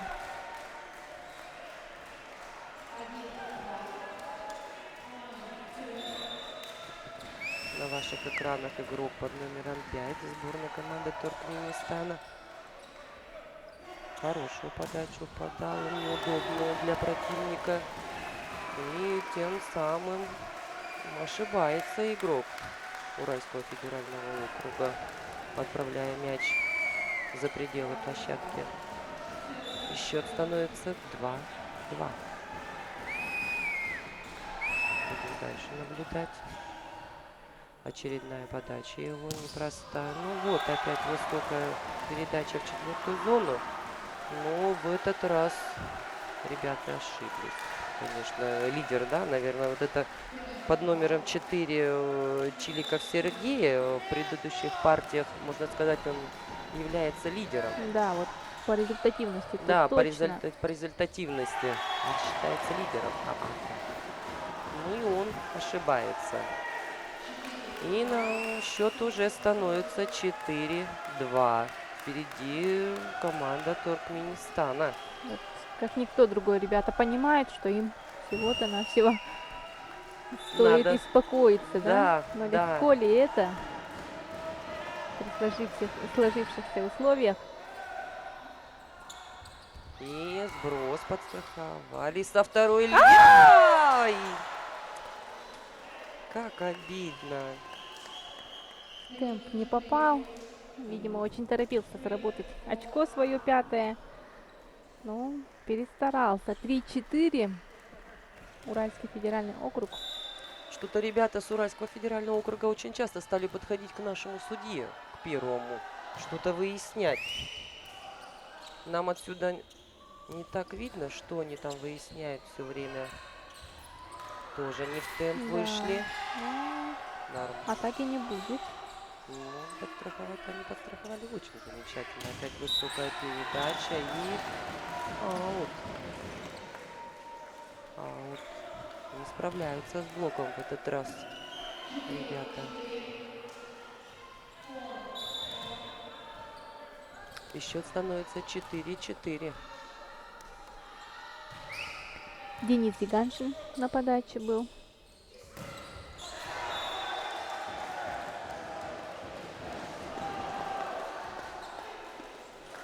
Счет 5-4. 5-4. Выходит вперед Уральский федеральный округ. Эйс в исполнении ребят.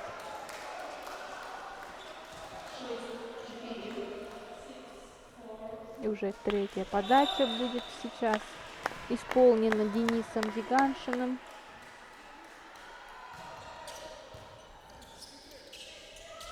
И быстрый темп. Вот, не потерять, главное, нить своей игры Туркменистану. Далеко было от сетки. Все, что смог, Причем, что попытался. да, вот с такой неудобной доводки, да, которую мы сейчас с вами наблюдали, разыгрывающий игрок сборной Туркменистана пытался сыграть первым темпом. но немножко они не попали. И первый перерыв при счете 4-7 в Не, четвертой партии берет команда Туркменистана. не дождавшись даже технического тайм-аута, Ескильди Хаджаев будет подгонять своих ребят, будет напоминать им предыдущую партию, яркую. И со своей стороны Антон Вольвич, тренер Уральского федерального округа, выступающего в лице действующих чемпионов команды города Нижневартовска, РДСШ Самотлор, Ханты-Мансийский автономный округ, Дюгра. Мы посмотрим, что тренер сказал своим ребятам с Туркменистана, что они сейчас нам покажут. Ну, не с такой доводки, наверное, да, были указания. Ну да, нет, ну доводка, конечно, была не очень, скажем так, суперская, да, вообще ее не было. Ну, передачу-то можно и не было не делать на сетку, потому что все-таки ребята с Уральского федерального округа очень высокие. Причем, что там на блоке стоял самый высокий игрок. При тройном блоке. Да, при тройном блоке. Такую передачу, конечно, прям в блок нельзя делать. Здесь, конечно, тяжело было что-либо предпринять.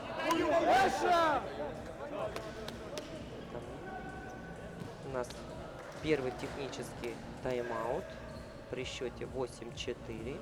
Впереди Уральский федеральный округ. И будем наблюдать с интересом продолжение этой партии. Что же все-таки могут предпринять в данный момент ребята с Туркменистана, так как пока они проигрывают.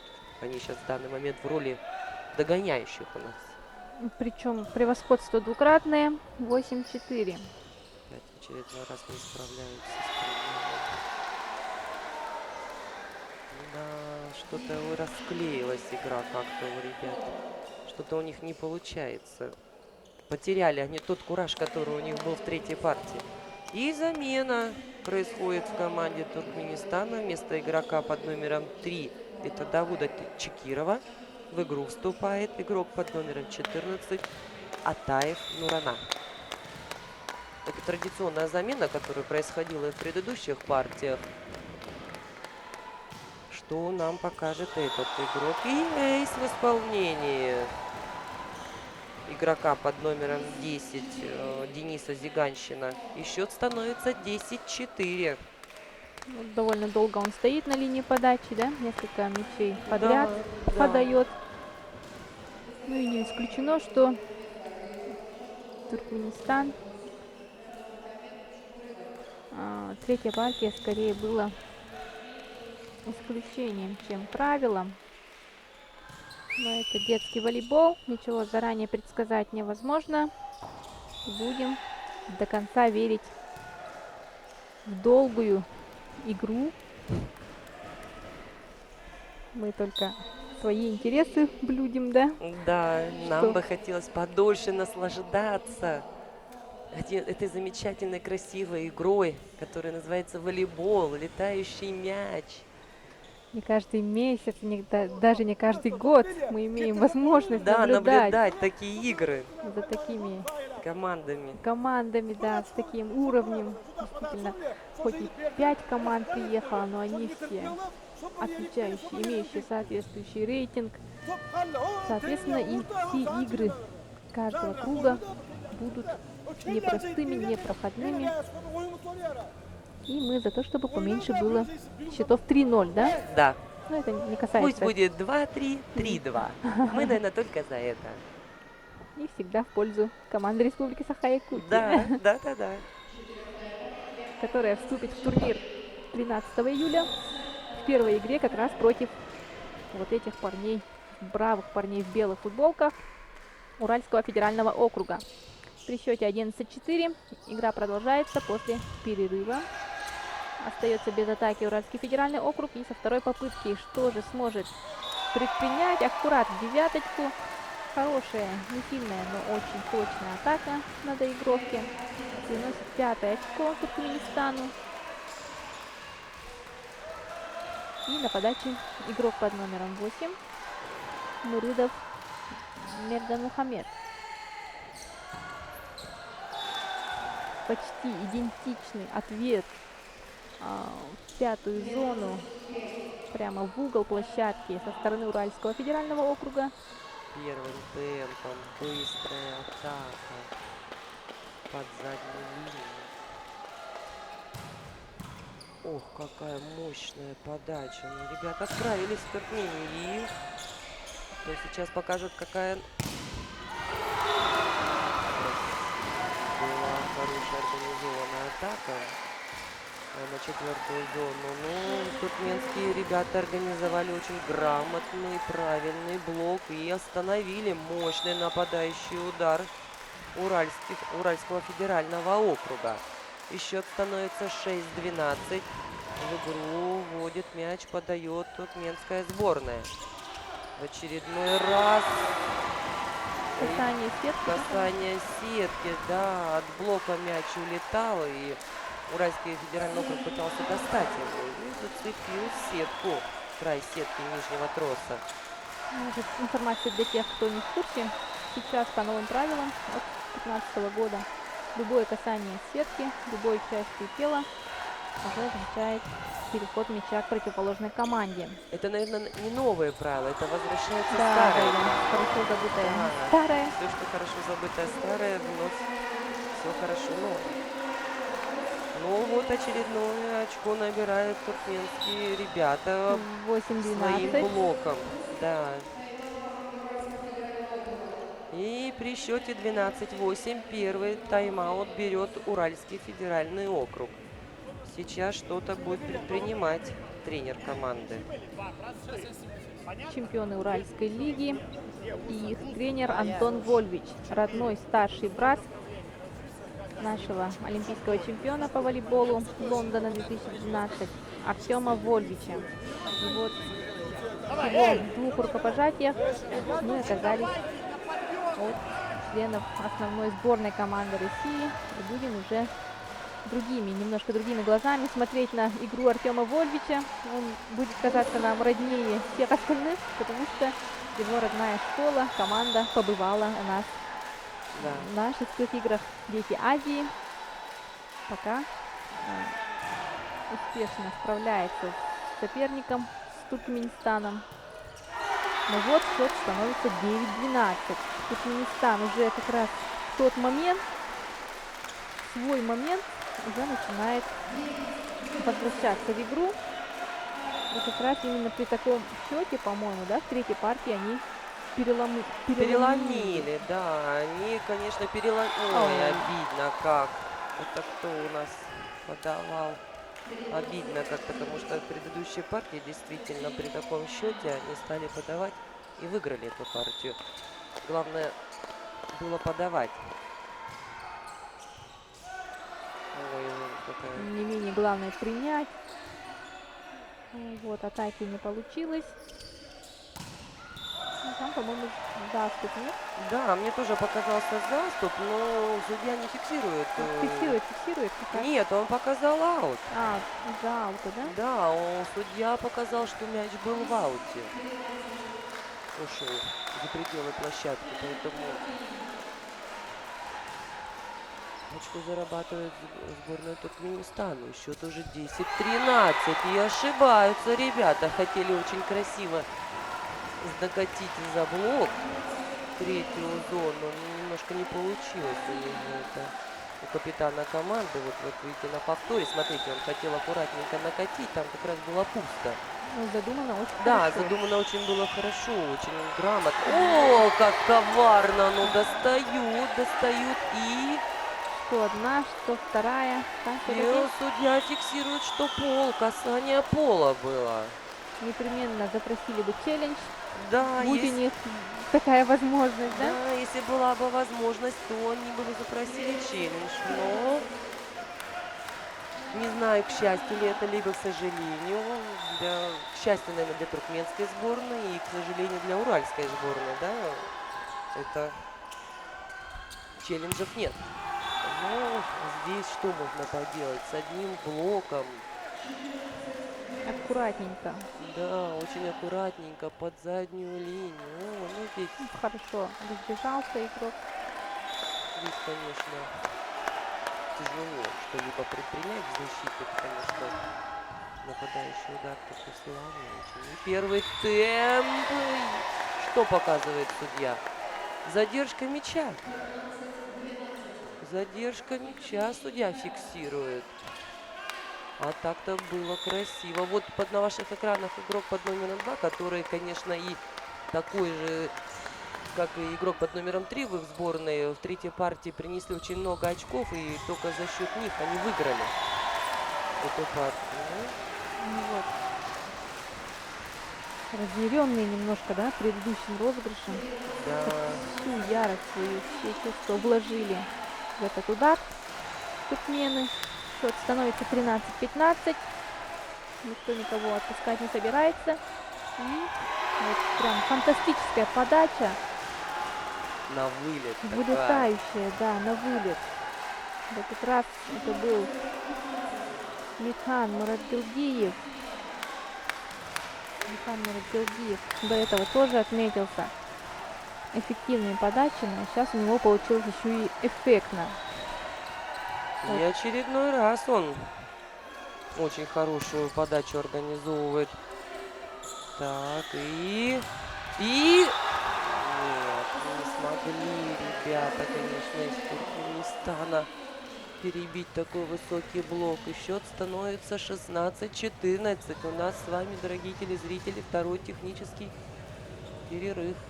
Вот когда у уральцев Никита Зудин на первой линии, да, как правило, блок почти непробиваемый. Там тяжело, конечно, что-либо делать. Да, так и должно быть. Наверное, Никита Зудин является тоже одной из надежд вообще ханты-мансийского волейбола и уральского в целом. Уже через пару-тройку лет ребята будут задействованы в основных командах своих клубов и, возможно, даже сборной команды страны. И запоминайте, пожалуйста, эти фамилии с прицелом на Будущее. будущее, на следующие Олимпийские игры 2020 года. Никита Зудин, Данил Давлетшин, Никита Потапов, Виталий Майоров, Андрей Волков. У всех рост приличный, причем возраст у них такой, что они все еще растут. Ребята, это их не предел. Ошибается сборная команда Уральского федерального округа при подаче и отправляют мяч за пределы площадки. Счет становится 15-16. Очень такой нервный, скажем так, счет и организован. Блок О, блок, почувствовал. да. Момент. Атака. Справляются ребята. И что будет поверх блока? Достаю в защите. И первым темпом, ну, здесь, конечно, был быстрый розыгрыш такой. Немножко не успел. Очень красивый розыгрыш. Продолжительный. С элементами. Со всеми элементами волейбола, да. Игра в защите, атака. Все здесь было. И сейчас 17-15 подает Уральский федеральный округ. И, наконец-то первый темп. Немножко далековато был сброс, конечно. Организовано вот здесь грамотно было, да. Если бы игрок туркменской сборной скинул не между зонами, не между 4-й и 5-й зоной, а именно под сеточку в 4-ю зону, то он бы увенчался успехом. То есть они бы забили бы этот мяч. А так, конечно, либеро там сидел и поднял этот мяч. Ну, нам, наверное, с экранов-то виднее, и кажется, все это как-то проще. Но там-то очень все это быстро происходит, развитие событий. И сориентироваться, конечно, тяжеловато. Благодарят уральские игроки друг друга за то, что выдержали такой нелегкий момент. Был отрезок, когда счет почти сравнился, да, но сейчас уже 19-15. 15, да. Но дают в то же время Еще- дают шанс. Да, еще не все потеряно для туркменской сборной. Ребята еще могут их догнать. Я все жду на линии подачи игрока под номером 3, Да, я Давута вот, Чекирова. да, я вот Ну, тоже всю его жду. а он вообще на площадке. Ну, что-то я его не вижу на площадке-то, Уже кстати говоря. Его нету на вот площадке-то. почему не приходит его черед Да, мы как-то подавать. упустили этот момент, что почему он у нас отсутствует на площадке. 20-16. Все зависит от последующих 4 мячей.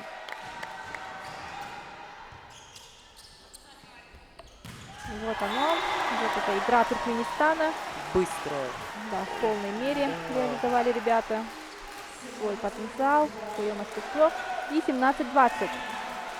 Очень красивая концовка игры. Никто не собирается сдаваться, конечно. Ребята из Туркменистана проявляют очень сильную волю характера. Обидно, надо было забить.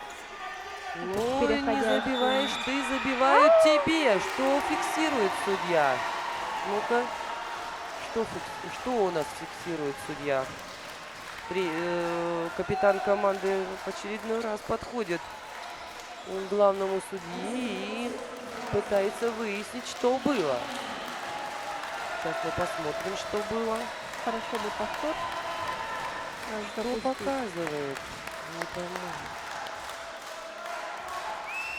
Ну, насколько я так понимаю, игрок второй линии поднял руки выше троса.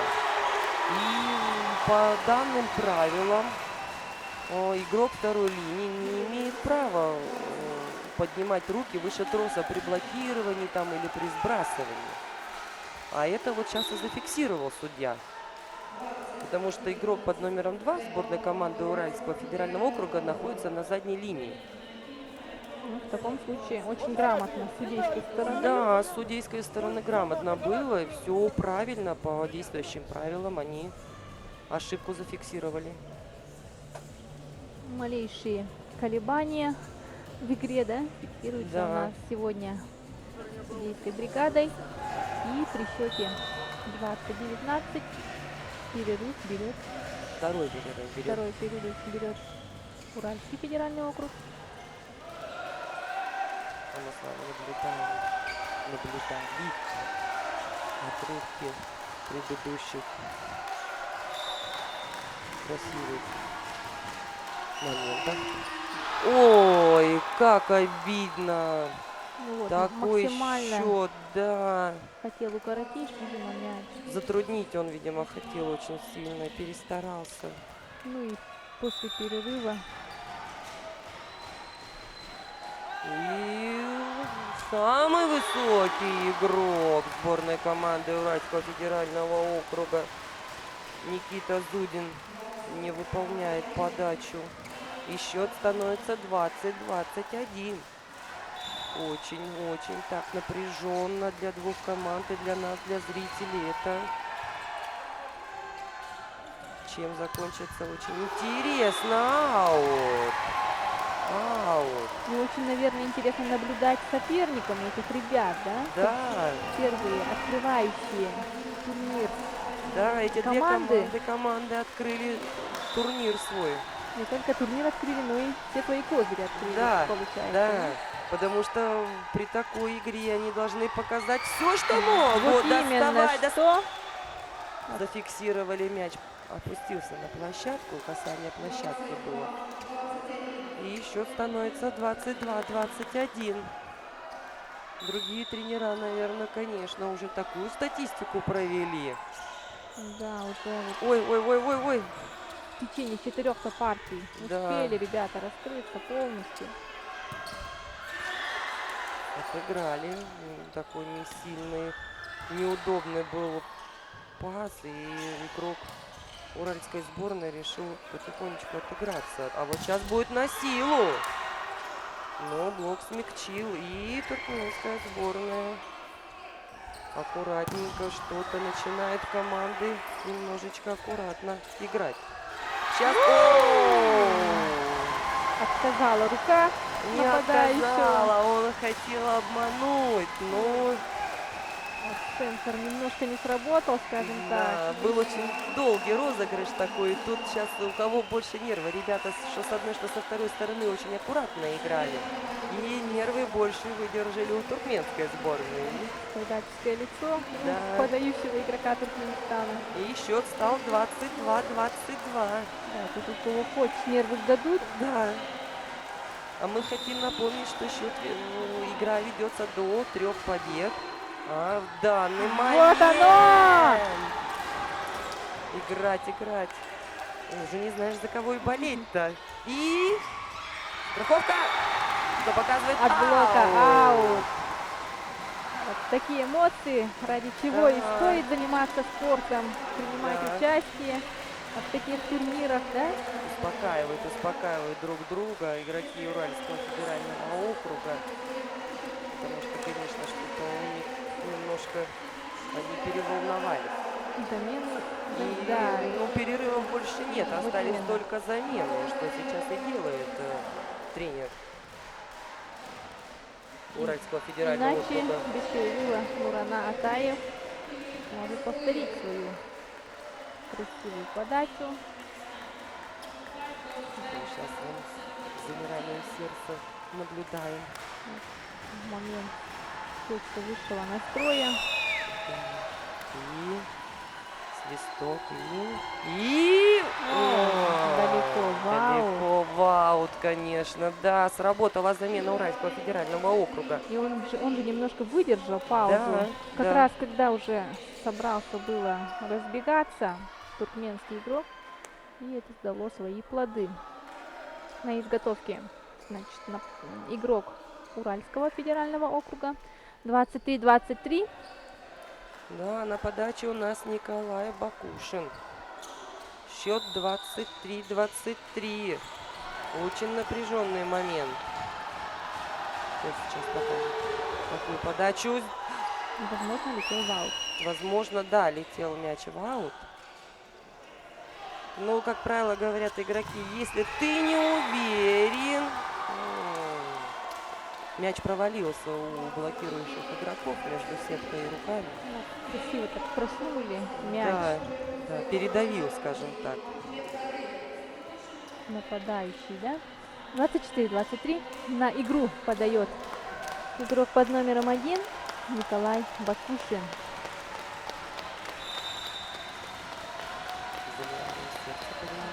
Да, очень много сейчас от него зависит.